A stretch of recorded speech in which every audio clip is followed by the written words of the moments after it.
The night I buried my wife, the heavens themselves wept blood. Red rain streaked across the black sky, staining the stones of Castle Vladnor like a wound that would never heal. I stood before the open grave with my hands trembling, my lips torn between a scream and a prayer.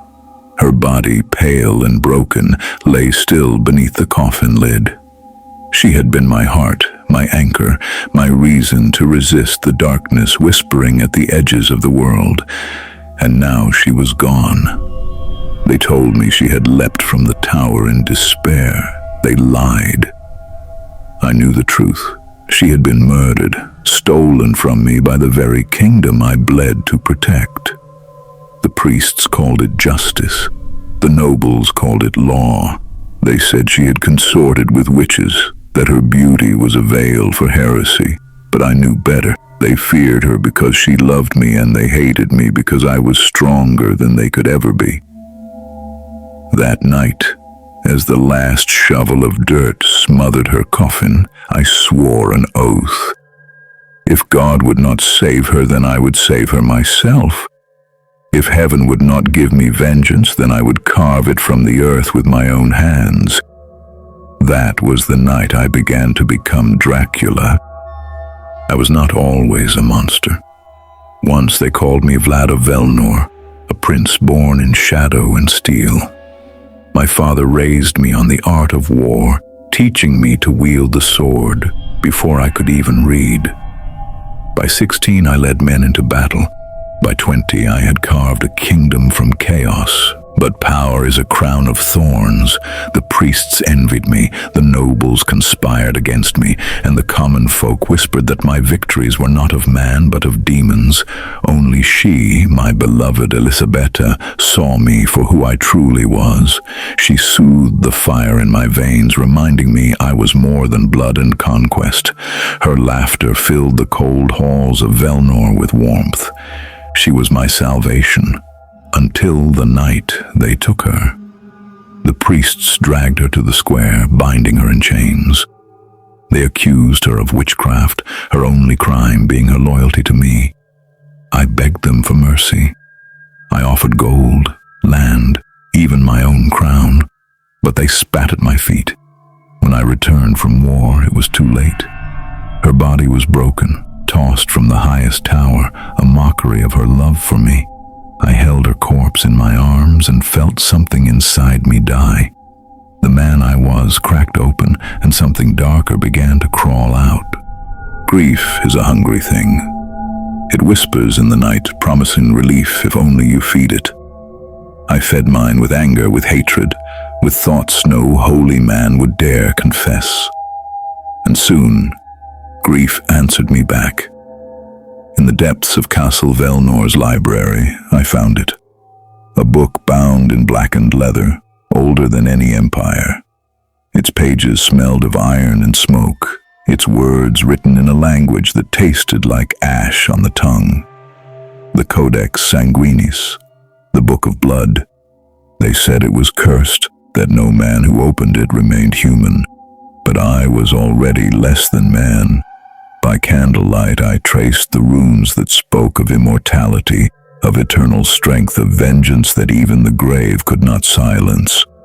It promised me what heaven had denied, the power to strike down those who had wronged me. But power comes at a price. The book spoke of a ritual, a pact sealed not with ink, but with blood. To drink the life of another was to bind yourself to the night forever. To renounce the light, to embrace the eternal hunger. I should have cast it into the fire. I should have run from the shadows gathering at my door. Instead, I whispered, yes. The night of the ritual was colder than death.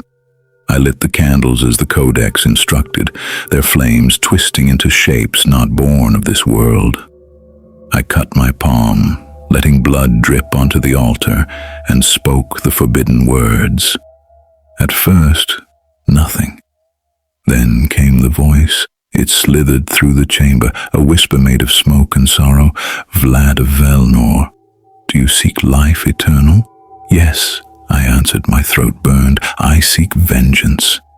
Then drink and rise. The prisoner knelt before me, bound in chains. He was a traitor to my crown, a man who had cheered at my wife's death. His eyes were wild with fear as I seized him. For a moment I hesitated. To spill blood in battle was duty, but this was murder. Then I remembered Elizabetha's lifeless body, broken on the stones. I bit down. His scream filled the chamber as his blood seared my throat, hotter than fire, sweeter than wine. The world exploded in color, every heartbeat thundering in my ears, every shadow alive with movement. I drank until there was nothing left, until his body sagged into ash in my arms. And then I rose. My wounds knit shut. My strength multiplied tenfold. My reflection vanished from the mirror. The hunger was born. And with it, so was I. The days that followed were a blur of fire and crimson. At first, I told myself I would drink only from the guilty. The priests who condemned Elizabetha, the nobles who whispered lies, the soldiers who turned against me. I hunted them in the night, each kill a hymn of vengeance. But the hunger grew. It clawed at my chest, gnawed at my mind. The codex had not lied. Once tasted blood was all I could crave. The people began to whisper my name with terror. Not Vlad, not Prince, Dracula, the dragon, the undying lord. Yet even as fear spread, so too did power. Armies bent the knee, enemies fled at the mere shadow of my banner. My throne, once fragile, now gleamed with iron and eternity. But immortality is a cruel master, for though I conquered death, I could not conquer grief. Every night I walked the halls of Castle Vladnor, I swore I heard her voice. Every time the hunger rose, I swore it was her blood I craved most. Vengeance had given me eternity. Eternity had given me nothing but emptiness. The priests came for me at last, with armies blessed by holy fire and priests wielding silver and scripture.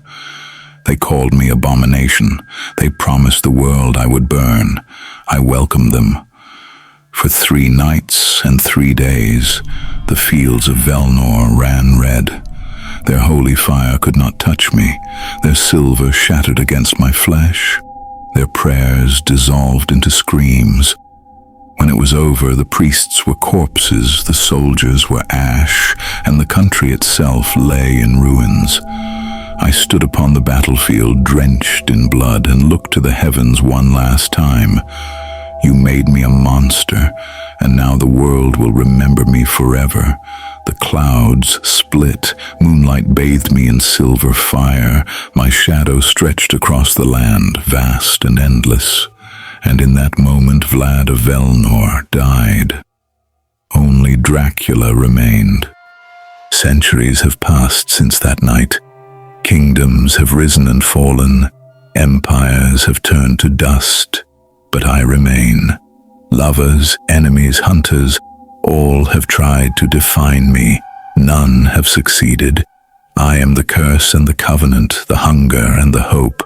I am the promise that death itself cannot chain. I was once a man, I was once a prince, I was once a husband, but grief turned me into legend, and legend turned me into the Lord of the Night.